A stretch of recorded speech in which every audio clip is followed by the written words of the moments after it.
Okay, time to get going, everyone. On Monday, we did more dynamics problems. Why did we do more dynamics problems? Because really, you just have to see more and more of them to get comfortable with the process. The process, once you have that down, things become much more simple. One thing that I want to make sure everyone is hip to is the force normal. What is the definition of the force normal? Perpendicular surface, what's the point of it? Keep things from going through it. So the force normal doesn't have a fixed equation for it, it's whatever is necessary. So you had two problems, those two problems were fundamentally the same, except for one, you had a block of ice, this is looking at the homework, and you're applying a force downward. If you apply a force downward, is that going to affect how much force the table has to, or the floor has to make to keep it from going through the floor? Yes. If you apply force downward, is the floor going to have to push back harder or less? Harder. So your force normal is going to be bigger than mg in the case where you're pushing down. And in the case where you're pulling with the rope upward, what's that going to do to the force normal? It's going to reduce it because part of the weight is being supported by your rope. So that's the point of those. Another example that's really easy to do. Right now, if I stand here, the force normal acting on the floor on me, how would that relate to my weight? Exactly the same, just opposite direction. Newton's third law, not Newton's third law. Newton's second law applied to me, Newton's third diagram, blah, blah, blah. What about if I jump? While I'm jumping, how is the force normal related to my weight? While I'm jumping, not once I'm in the air. Because once I'm in the air, that's right, it's not. But while I'm jumping, it's greater. The floor is pushing up on me harder than I'm pushing down on it, which is one way you say, oh, force normal can't be the Newton's third law of reaction to weight, because they're not equal. The force normal is bigger because I'm pushing down extra to accelerate myself upward. The ground is what's actually putting the force on me that accelerates me upward. I'm pushing force on the ground pushes back on me, and that's what makes me go up. And you saw me go up at least 2 inches, right? Yeah. All right. So is everybody signed up now with the woo clap so we can go forward?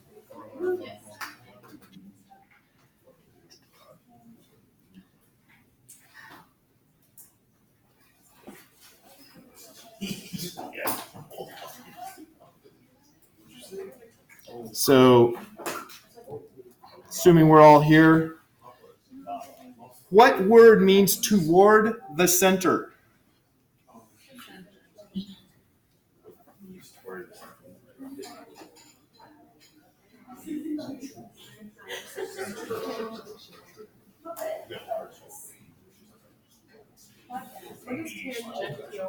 Tangential? I'll talk about it. Apparently it's not your answer, though. Going out on a limb. Okay, we had 4 people who didn't answer. I'll give it another 30 seconds, and then we'll move on. 3 people who didn't answer.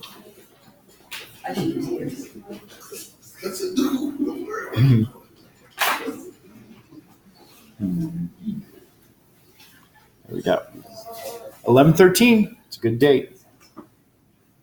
Is it significant or something? Yeah, it's my birthday. Oh.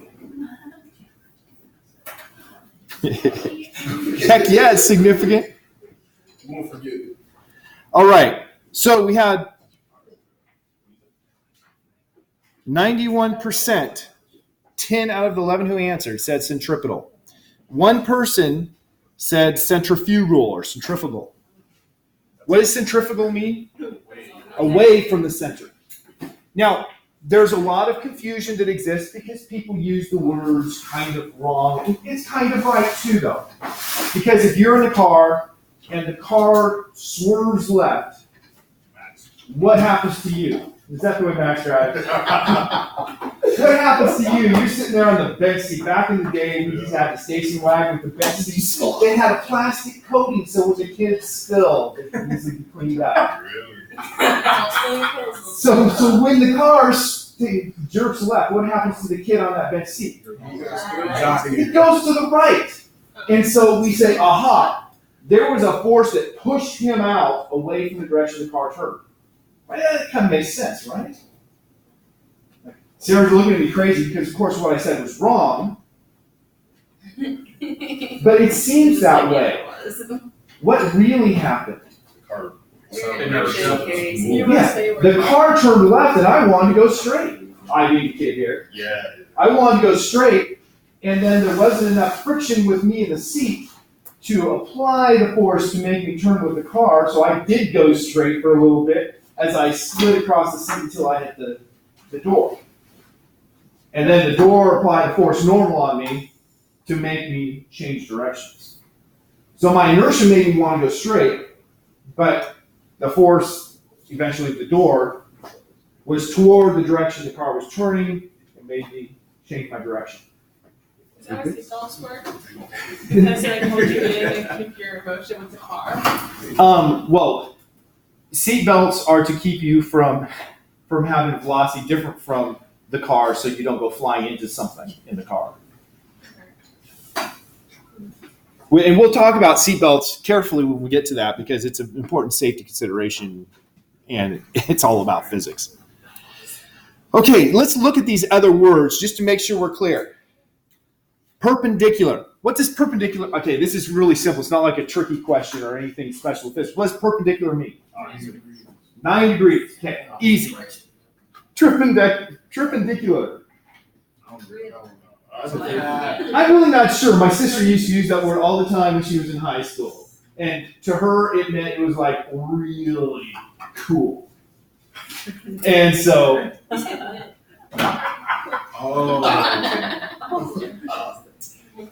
centrifugal. We've gone through that. Centripetal, of course, that was the point here. And then we have tangential. Tangential is an important word at this point in our lives.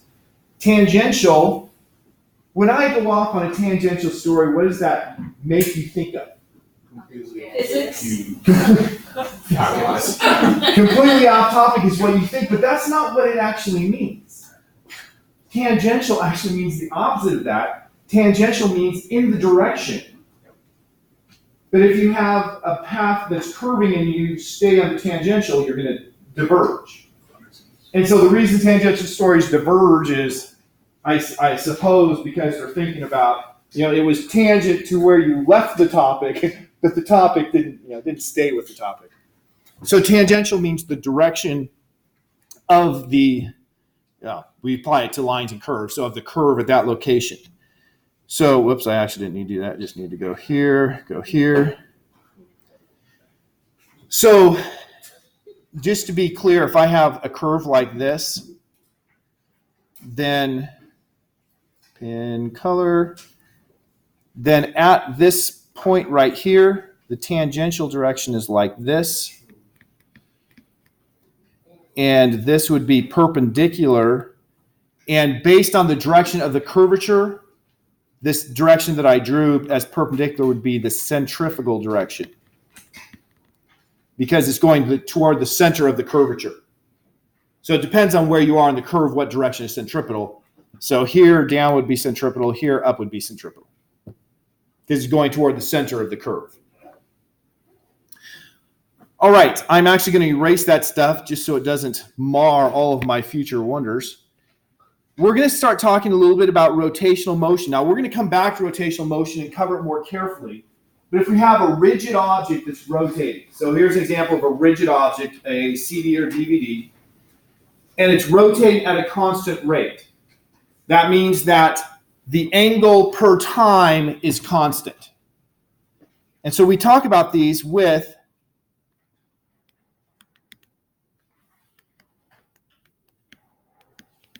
the rate at which the angle changes. Theta, that's the Greek th, is what we typically use to mean an angle. What does delta mean? This is going way back in this class. Change in, it's the final minus initial. So that first letter, that's a Greek omega, it's the last letter of the Greek alphabet. And as I told you in the tangential story, the student came out of the class after me when I was doing this lecture and said, We want to variation in class, but that's not an omega. It's the lowercase omega, and she only knew that there was an uppercase. So it's not a W, it's an omega, and that means the angular velocity. So we call that the angular velocity.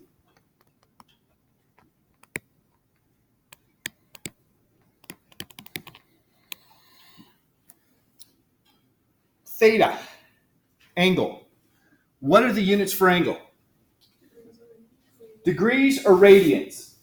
Degrees, there's 360 degrees in a circle, kind of arbitrary, based roughly on the number of days in a year. Radians is not arbitrary. Radians aren't even units. Radians is our way of saying this is the angle in the non-units correct form. So radians really are the correct one. And what is the radian? What makes it correct? We have this relationship here that says the angle subtended by an arc of length delta S. So in that picture, the green arc there, it's called an arc because it's curving on the circle, is the distance delta S, change in position along the surface. Delta theta is the angular change that corresponds to that. And the arc length and the angle relate through the radius. So that equation that I boxed in purple is really an important thing to understand. An angle is the distance of the arc divided by the radius. Now, if you do a complete circle, what do we call the distance for a complete circle? Okay, well, the angle for a full circle turns out to be 2 pi radians, and that's where I'm going with this in the end. The circumference. The circumference. And you all learned the circumference of a circle is 2 pi times the radius. So if I have a complete circle, then delta S for a complete circle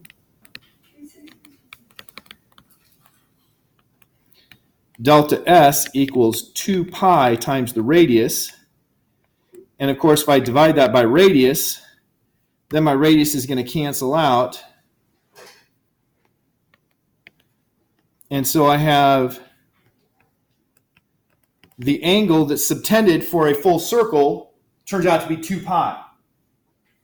And what are the units if I do circumference divided by radius? Circumference is units of length, radius is units of length. When I divide them, there is no unit. So radians are unitless angles. And there's 2 pi radians in a complete circle. I had one student that was talking about, pi, why can't we use pi as our symbol for the unit? Pi is a number that is defined by this relationship. If you take a perfect circle and you take the circumference and divide by the diameter, you get pi. That's the definition of pi.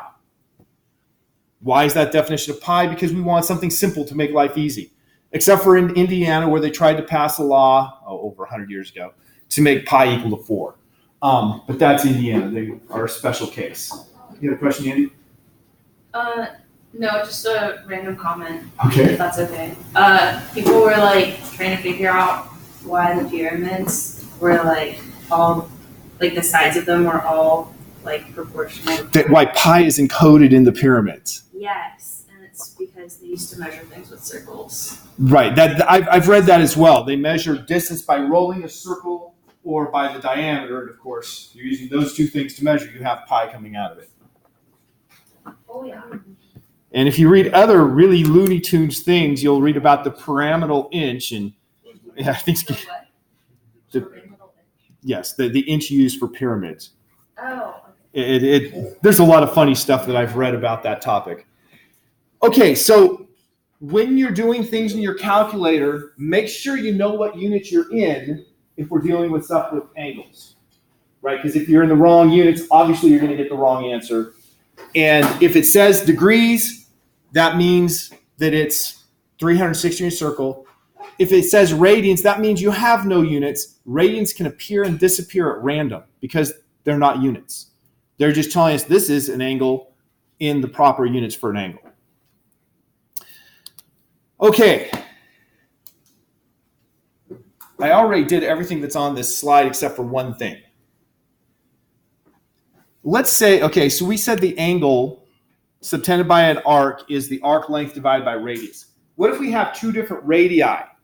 As you can see here, I have a turntable, and I have two masses, both of them being 200 grams, and they are at different radii, different distances from the center of rotation.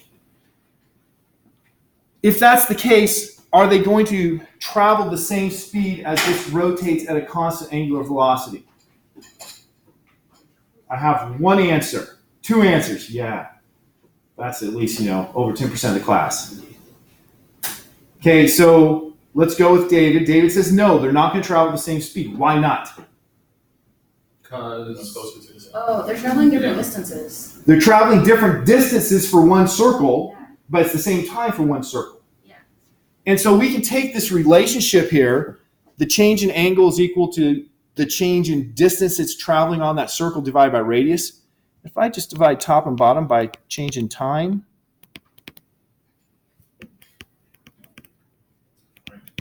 the left side, change in angle divided by change in time, what did we call that?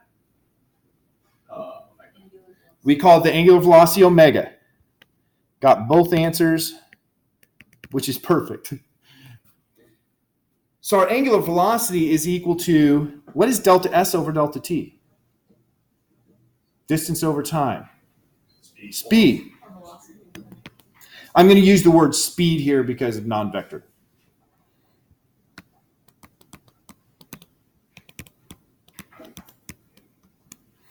So the angular velocity relates to the speed in a simple fashion. So solving this for speed for either case, the speed at which it's going in a circle is equal to the angular velocity multiplied by the radius. So the one that's farther out has a higher speed than the one that's closer in. How would the answer be for something on a circle? Because, I need a question. 2 meters a second or something like that, or is it different because it's Well, traveling? if I give you numbers, I won't give you these numbers. So if I say like you have a radius of 1 meter and the time it takes for one rotation is, let's say, 1/10 of a second, what's the speed?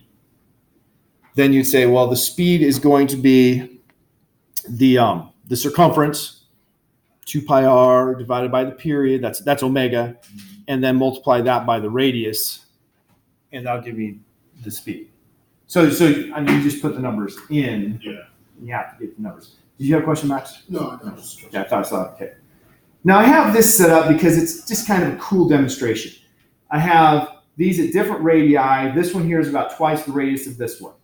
So in terms of speed, how will the speeds compare when this rotates?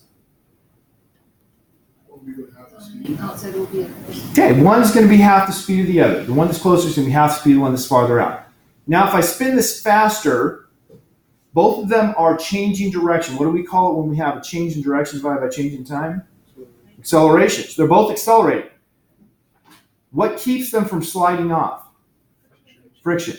Okay, so I'm just going to keep going faster. Which one's going to come off first? I'm actually not going to go fast enough for them to come off until you answer. Which one's going to slide off first? Okay, why? It's going faster. Okay, because it's going faster, you say. Okay, you're right. And you could have seen that before class because Oksana was spinning it. It flew off before class as well. So the one that was outside apparently requires more force to keep it in place because these were the same mass, same material, same force of friction maximum.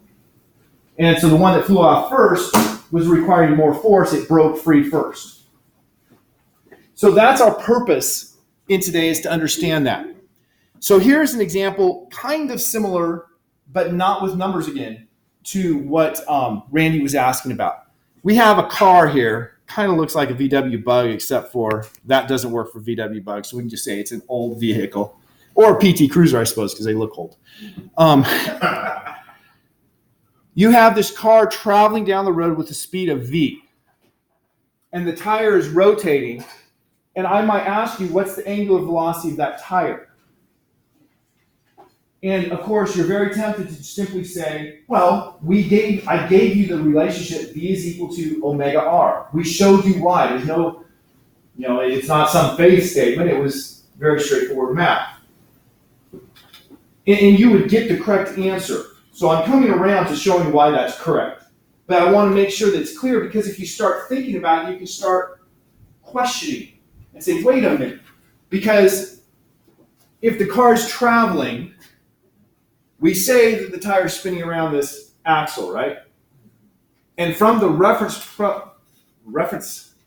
frame of the car, that is absolutely correct. But if you're standing on the side of the road, it's not spinning around here. This part here is stationary, right? The part that's touching the road is going to be momentarily stationary. And then the hub is moving at speed v, and the top is moving at, well, if this is stationary, that's the center of rotation. And if you double the radius, what are you doing to the speed? It's doubling. So the top of the tire is traveling at twice the speed of the hub, or the speed of the car, and this part's stationary. But this relationship V equals R omega tells us the relationship between the speed here and this. So if I say this speed is 0, then the relationship between these two is R omega. So that gives me, yes, the car is moving forward at speed R omega if this point is 0, and the top is at, since it's twice the radius to get there, 2R omega. You said something about stationary.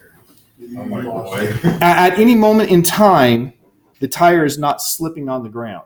So the part that's in contact with the ground is stationary for that instant. An instant later, it's going to be coming up, right? And start moving forward. Okay, I've already covered what I needed to on that slide. So let's get to centripetal acceleration, calculating how big the acceleration is that's necessary to keep something going in a circle.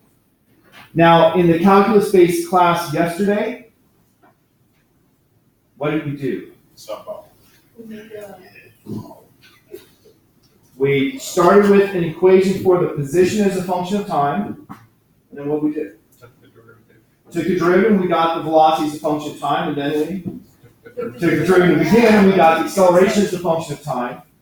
And we found from taking those two derivatives, very straightforward, that the acceleration necessary to go in a circle was a centripetal is equal to v squared over r, or omega squared times r. How would I have both of those as correct? Because v is equal to omega over r, or excuse me, omega times r. And so if I put omega times r in there for v, I square it, I have omega squared r squared over r. When r cancels, it's omega squared r. So these are exactly equivalent. There's no, which one is right, which one's wrong. Always, either one's going to be right. But sometimes you have one variable, sometimes you have another, and it's just less calculation to stick with what you have. So where does that come from, and how do we get the direction? Well, once again, remember I said velocity and acceleration. We were doing our calculus with vectors, and so our calculus showed that the direction had to be opposite to the direction of the radius. This diagram here is the best we can do without calculus to explain this process. If I have something going in a circle, at some time 1 it's going this direction, at some time 2 it's going this direction, its velocity changed, and in this diagram, of course, that change in velocity vector is pointing like this, and you're like, woo! But if you put that here, then it points toward the center. So it's trying to illustrate, I think my hand-waving argument last class period about changing direction without changing speed. You can have a component that's parallel to your motion. What do we call if it's parallel to your motion? It was a word we have in the quiz.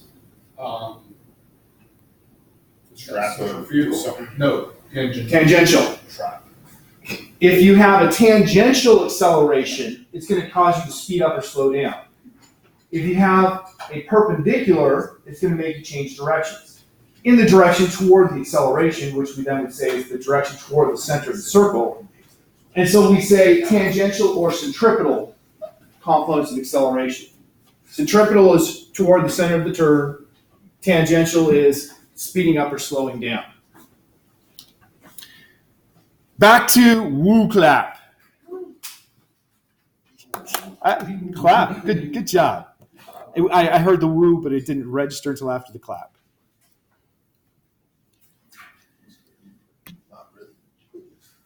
But it was funny nonetheless. All right, so let's go to our next question. A car following a circular path at a constant speed is accelerated perpendicular to its velocity. What would we call that perpendicular acceleration? Ooh. Was thinking of it before. Yeah, I did. So sorry. What would we call it?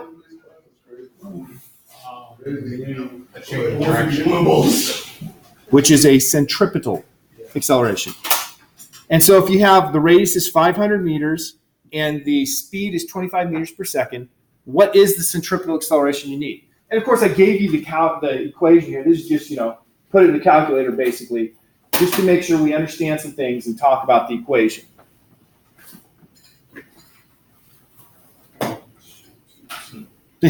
Stop showing that.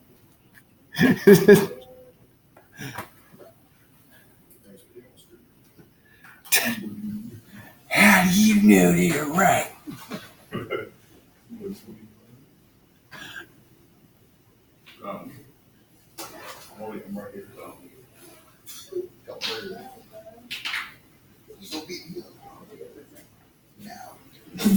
Okay, we've got 11 answers, 12 answers.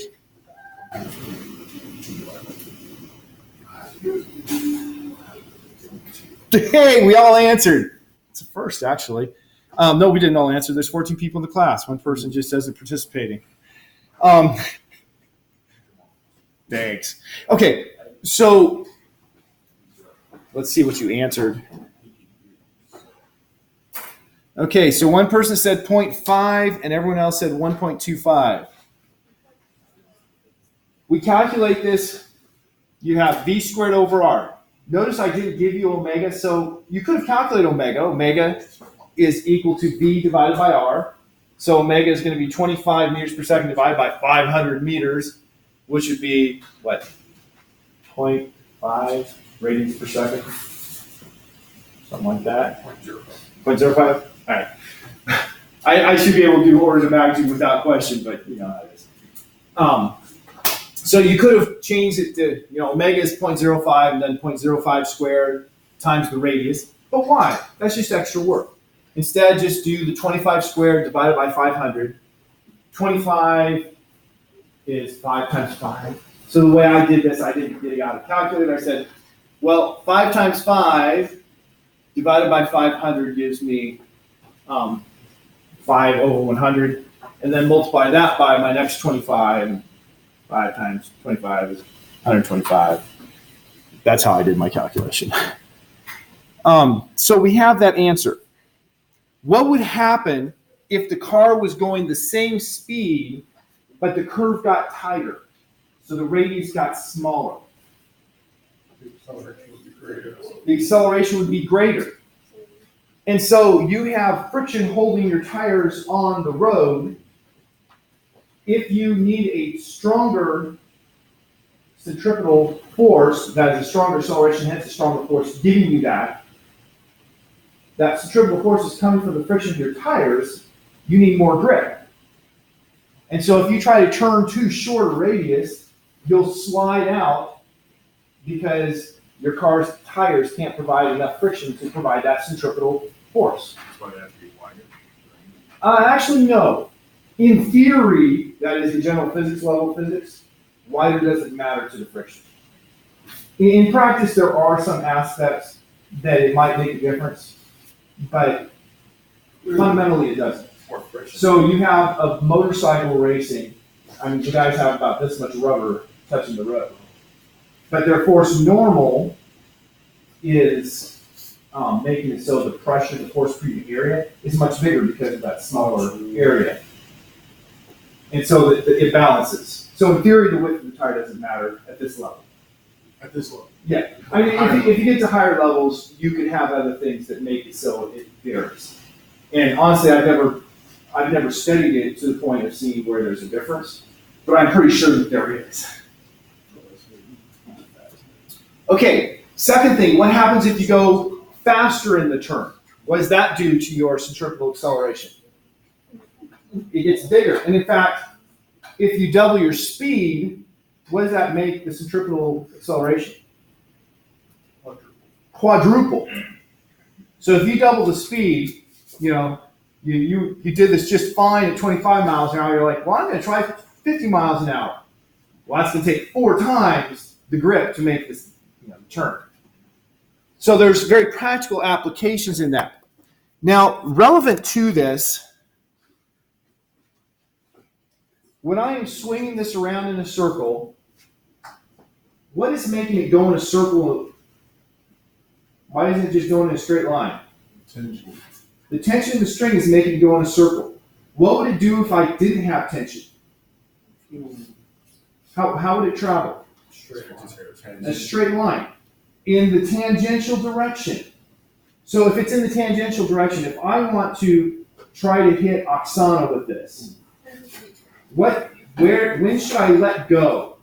Right about now. Okay, that's right. Right when it's over here, because when it's over here, that's velocity is perpendicular to that toward Oksana. So let's try it. You really going to? Oh. Hey, that was pretty accurate. That was. That's the most accurate I've ever been with this. I'm generally pretty bad at it. So it would go in a straight line in the tangential direction at the moment that I let go of it. Or as you saw in that pre-test we took, when the string snaps, then it just travels in a straight line, whatever direction it was going then. Of course, that's ignoring gravity. Gravity's going to make it fall, but we're just looking at the horizontal motion, not the vertical. All right, I think I have another question here for you. We'll see. Maybe not. Could have sworn I did, but it's not opening, so we will, yeah. Let's just go back to the presentation here, and we'll almost instantly get into doing problems. So, I know what happened. Somebody came for help this morning just when I was going to put the next question in. Yeah, that's right. So I was going to ask you this question as well about what direction the acceleration due to keeping it going circle has to point in toward the center, perpendicular to the velocity. That was the whole point of that. So not important that we didn't have that. Now we're going to do some problems. Problems that will hopefully make this more real, make more sense. You have a question, Oksana? Yeah. When I looked at, I think of polar, does that have anything to do with it? We won't be using polar coordinates right now. Later on, we probably will, but not right now. I know, but just the shape of that. I was just wondering. Well, polar coordinates are very useful when you have something doing rotational motion. So we're going to work out this problem here. So we have a roller coaster. And the roller coaster, you have the train. Goes up. I guess I should follow the arrows, shouldn't I? You have a train that goes like this. And one of the goals of the roller coaster has always been that people don't fall out. That is important. Now, these days, that is accomplished just by putting a thing over your shoulders that, if you're over 6 foot, really hurts your back, but keeps you from falling out. And if you're like 5'2", you can still move up and down quite a bit, right? Nothing is perfect in this world. But they use those to hold you in. But back in the day, you had a seat belt that really wasn't that useful. And so they had to design the roller coaster so that you naturally won't fall out. And so that's what we're going with here. Design the roller coaster so you naturally won't fall out of the roller coaster when it does a loop.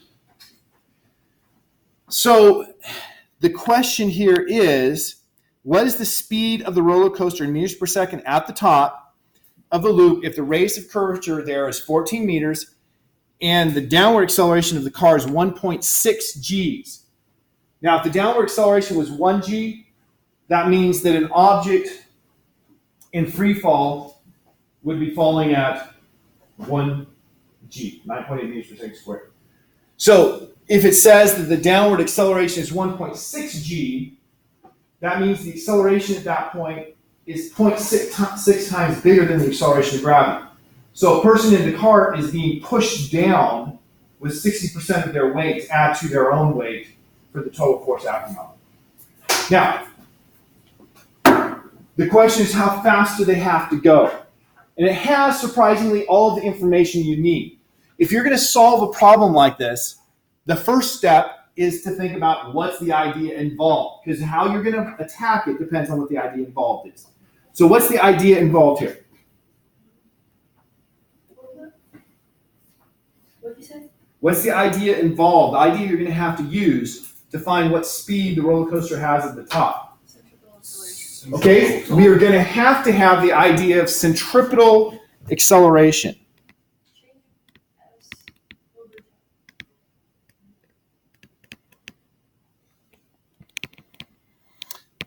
We're actually going to bypass that. We'll just use the equations that have v in them. How are we going to use centripetal acceleration to relate that to the problem? Well, they give us kind of our acceleration, and they give us the radius. They give us the acceleration, they give us the radius. So then you just plug that in and solve for velocity using acceleration equals v squared over r. There is one further step on this. We're going to have to use Newton's second law. We're going to use Newton's second law because the acceleration is not just the centripetal, it's also going to involve gravity. And we use Newton's second law to get what the total acceleration is. So what we're going to do is, if we're using Newton's second law, where do we start? Okay? We draw our object and draw the forces on it. So my object is going to be right here, and I'm going to redraw that object over here. And then we say, what forces are acting on it? So we have the cart, or a person sitting in the cart, if you prefer. So, person sitting in the cart. What forces are acting on that person? Gravity. Force of gravity. What direction is that?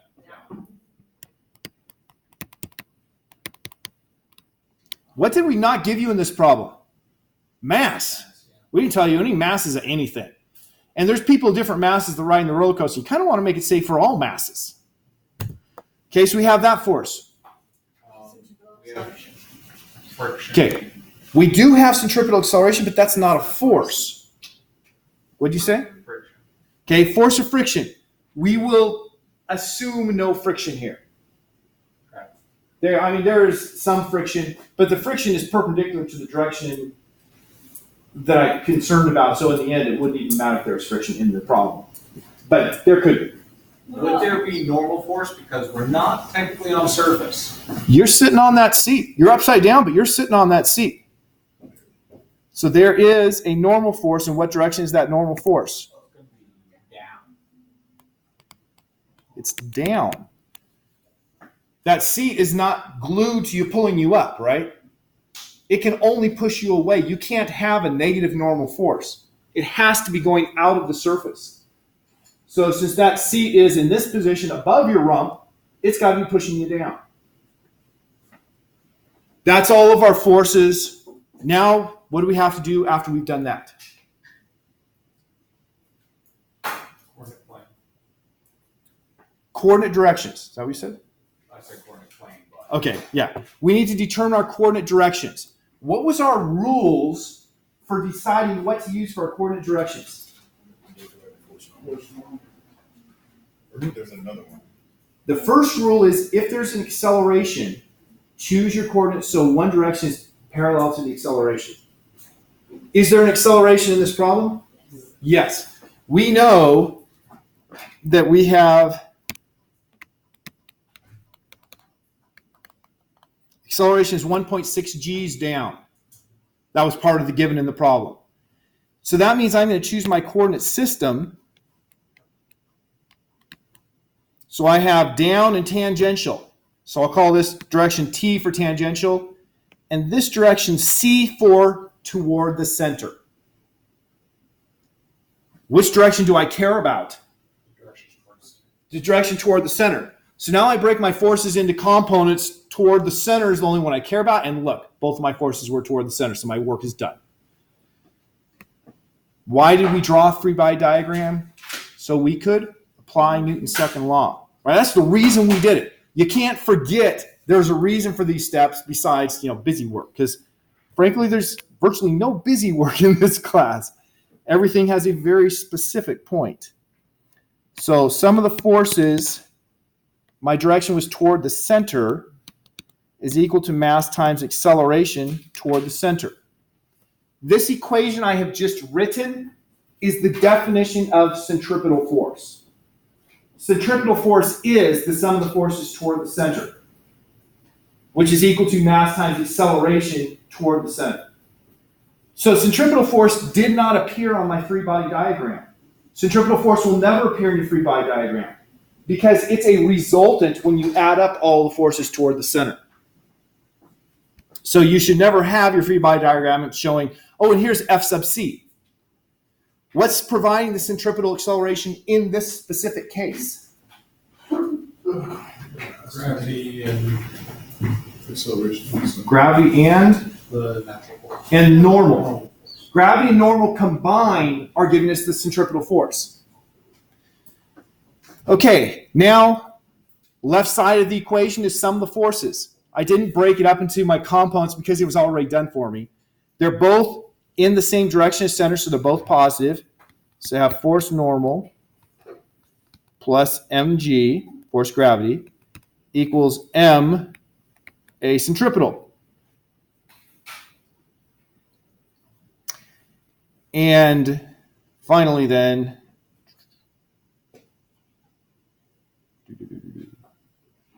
oh, actually, yeah. You're right. I wanted to find the force normal. You could have found the centripetal acceleration right off the end.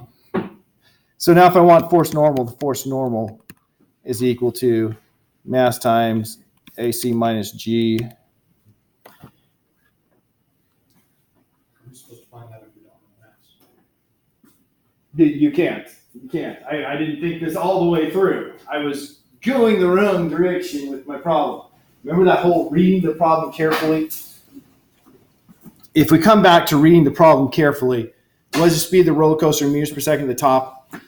If the radius of curvature were 14 meters and the downward acceleration of the car is 1.6 Gs, well, your centripetal acceleration is v squared over r, right? That's how much acceleration you need to stay in the circle. How much of that is provided by gravity? 1.0 times g. And so the amount that has to be additional to make you go in a circle is the 0.6 v squared over r. And yeah, I should have been a little more. Yeah, what I was working was a different problem. It was all good physics and it was the stuff I wanted to explain, but yes, this problem actually all you needed to do was acceleration is equal to v squared over r.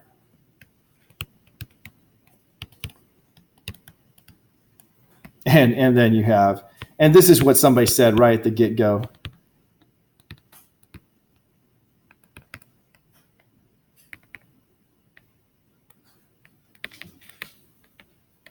That would be the way to solve the question as given.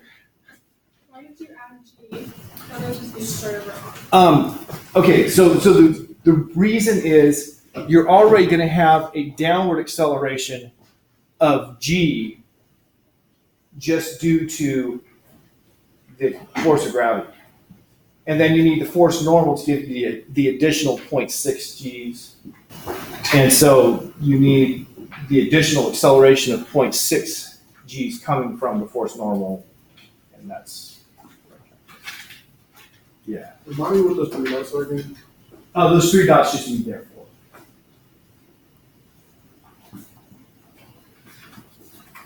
I think I did that right. The more I think about this, the more I'm like, okay, so if you were at a speed of 0, what would your acceleration be? Yeah. It would be G. Yeah. And then as you go faster, if you're going fast enough for the, yeah, no, I don't think I did this right. I should have thought about this more carefully. If you're going fast enough for the centripetal acceleration to be g, then your normal would be 0. Right, because you need that acceleration to stay in a circle. I should not have had this, which was your question, right? I should not have had this. I am sometimes capable of silly errors. So that is what you would do. You'd use the full acceleration centripetal. Yeah, because it says it's the downward acceleration. Yeah. All right. Let's go to the next. So yes, Sarah. When I want to find the normal force, I have to break into the two forces that are supplying the centripetal acceleration.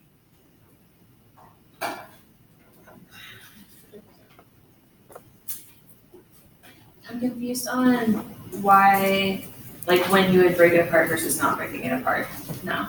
Like why do we need the whole thing now, and why did we break it apart before? Okay, this here was correct work for calculating what the force normal is going to be.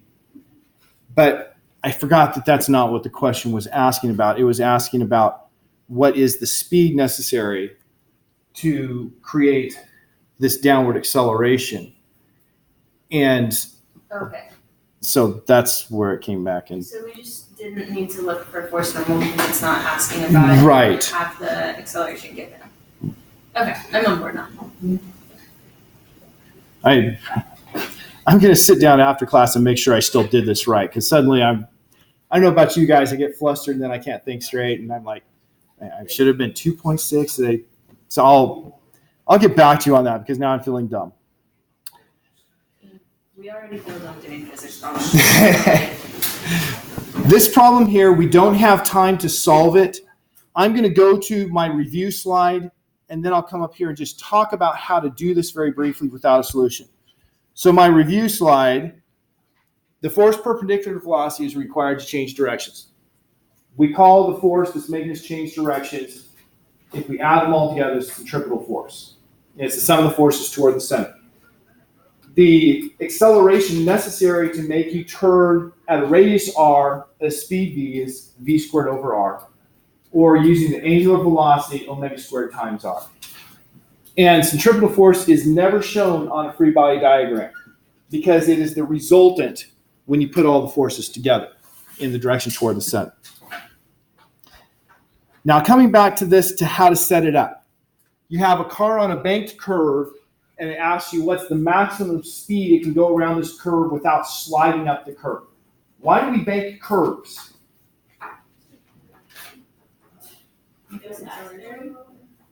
When you bank it, the normal force has a component that's toward the center. And so part of your centripetal force is going to be supplied by the normal force, part of it by your frictional force. So this problem is going to involve the idea of frictional force, the idea of normal force, of centripetal acceleration, and of course Newton's second law. So if it involves Newton's second law, that tells me, okay, I need a free body diagram. I need to draw my object with all the forces acting on it. This diagram shows the force of gravity, the force normal, and keep in mind, as shown here, the force normal is normal to the surface, not opposing gravity. What force does it list but not show? The what? Force of friction. Yeah, the force of friction. There should be a force of friction acting like this. Surprisingly, that friction is pulling you down and pulling you toward the inside. And so there we have all of our forces. What direction should I make my coordinate system? With force of friction.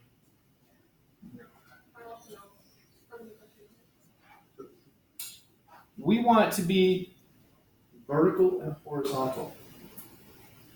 Because our first rule was If it's accelerating, choose a direction parallel to the acceleration. If it's going around a circle, what direction is it accelerating? Toward the center of the circle, which in this picture would be to the left. And so I would use my coordinate system. So I have toward the center, and I'll call this Y. That would be my coordinate system. So that's possible. Towards the center is possible. Yeah. And then I'm going to break my vectors into their components, how much is toward the center and how much is vertical, and then apply Newton's second law in each of those component directions. Okay, we're out of time. Have a great Wednesday, and I won't see you again till Friday. But what's happening Thursday night? Tutoring right here, 7 p.m.